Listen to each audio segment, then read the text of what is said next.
Alrighty, so this is a Zenoah 58cc clone. I did the 372 carb upgrade, and everywhere online says it's bolt-on. In my case, that has not been true. Few main issues is this carb's a lot wider, a lot bigger inlet and outlet, and your throttle butterfly gets stuck on the intake boot. So you have to make some spacers. I believe it was like 3.5 millimeters. You can stack gaskets. You can make a little plastic spacer, 3D print, whatever. I have a plastic spacer and a gasket on either side. And then another thing is the brass ring that goes inside here. You can see mine's probably a little different than yours. I opened it up just for the hell of it. But that brass ring has to go. It got sucked into the carb twice and had it stuck wide open. Not ideal. Because then you got to tear it all down again and blah, blah, blah. So that had to go. Second issue is going to be the blade for your throttle. Your throttle linkage goes in here and, attaches to the side of the carburetor. As you can see, it's got a little cutout on it, flat on both sides.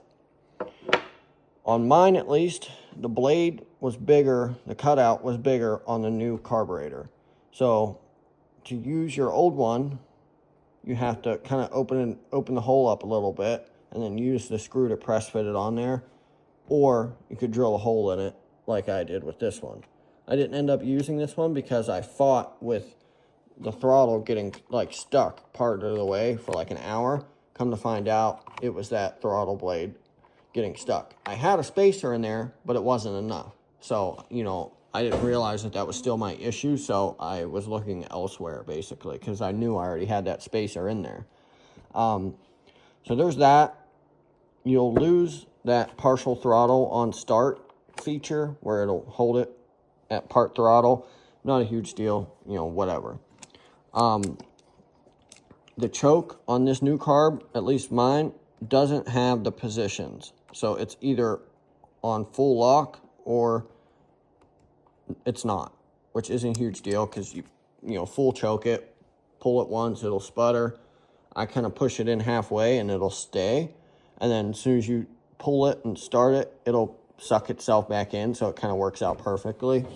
The other big issue with this is a couple things. This is kind of a two-parter.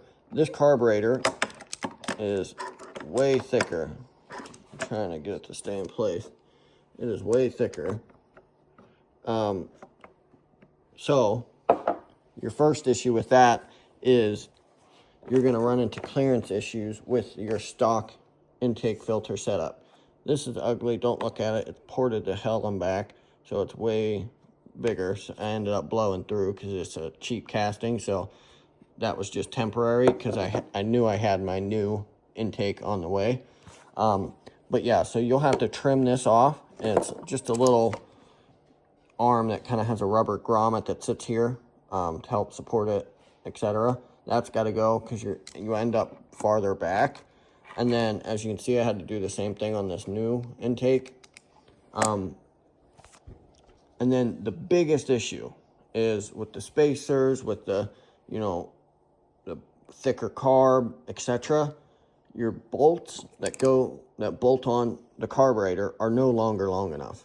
I don't know how other guys online are doing it, but I didn't see anywhere mentioning you had to get bigger bolts, but I had to.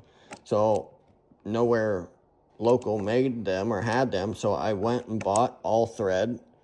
I think it's M5 by 80, and then I got that M5 80 all thread. That was probably, whatever, 5 inches long. Put it in there, measured it all out, chopped it off, screwed a nut on either end, welded it up, ground it down to be round, put a little cut in it so I could use a flat blade, and now I have, 2 bolts that are long enough. So they're totally custom, basically, but again, I don't know how other guys are doing it because I've seen it done, I've seen videos. Not a ton, actually. I've never actually seen anybody doing it, but they never mentioned anything about the bolts. And then this is the intake. Apparently there's different ones for the 60 or 58, 62, whatever. I opened this up. It was probably half that, maybe even less. So that's all opened up.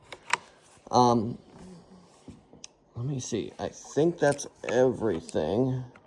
The spacer,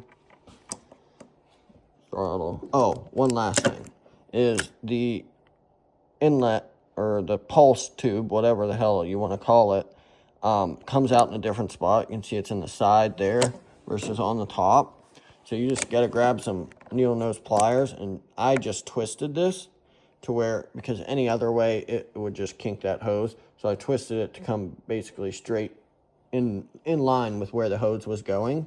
And then you can't really run it through the hole anymore because it's too sharp of a turn and it's too long. Like there's not enough room in between there for that hose. So I just put a notch in this and it just lays down inside there. When I go to put it on, the hose lays down inside there, and then the plastic lid just, ever so slightly lays right above it.